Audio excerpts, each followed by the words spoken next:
There is a new dating app just for right-wingers. It's called Writer. It's an online dating app started by Christy Edwards Lawton. And this app is only for right-wingers, only for people supportive of right-wing politics. And if a leftist tries to join, the app will sue you to make sure that the lefties stay off. And it encourages really good behavior. Apparently, if you're on this app and you go out on a date, and the man doesn't pay for the first date, you can report the guy. And then there will be consequences for him because they don't want squishy, vegan, herbivore men to go and say that they want to go Dutch on their first date. The man's got to pay because this is a right-wing app. That's a beautiful thing. Now, why does this app need to exist? I should point out that actually, I'm saying that right-wingers can now get laid. That's a cause for celebration. Republicans are already having sex at a much higher rate than Democrats. This was shown in a survey by Skin Condoms Millennial Sex Survey.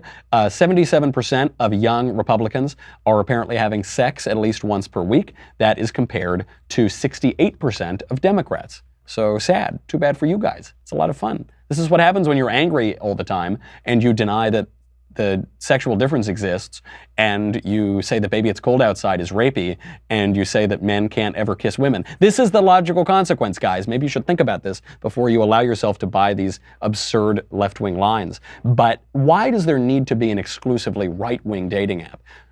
The reason isn't that right-wingers only want to date right-wingers. That's not the reason at all. The reason is that Democrats won't date right-wingers. This is borne out by a number of surveys. According to one recent survey, this was a survey of 4,000 people.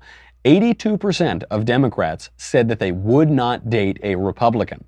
82%, vast majority. That's compared to just 43% of Republicans who said that they would not date a Democrat.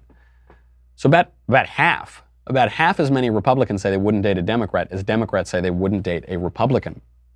And we know this too because on the other dating apps, Tinder, Grindr, that's the gay one, Bumble is the other one. I hear about all of these. I unfortunately, well, maybe fortunately, I missed online dating. I was already dating by the time online dating really came around, so I didn't ever have to deal with all of this. But apparently, in online dating apps, the majority of Republicans hide their political affiliation. So if it's asked on OkCupid or whatever what your political views are, they hide it because they know that Democrats won't date them. 57% of Republicans hide their party, 18% of Democrats hide their party. And the reason for this is because Democrats own the culture, the left wing owns the culture. The culture makes it socially unacceptable to be a conservative. So if you are a conservative, you could lose your job, you could lose your reputation, you could lose your girlfriend, you could lose a lot of social standing. So they have to hide it. The other reason is that conservatives have other things to talk about than politics. On their first date, they might talk about anything from the weather to sports to religion to how good the soup is to whatever, another round of drinks or something.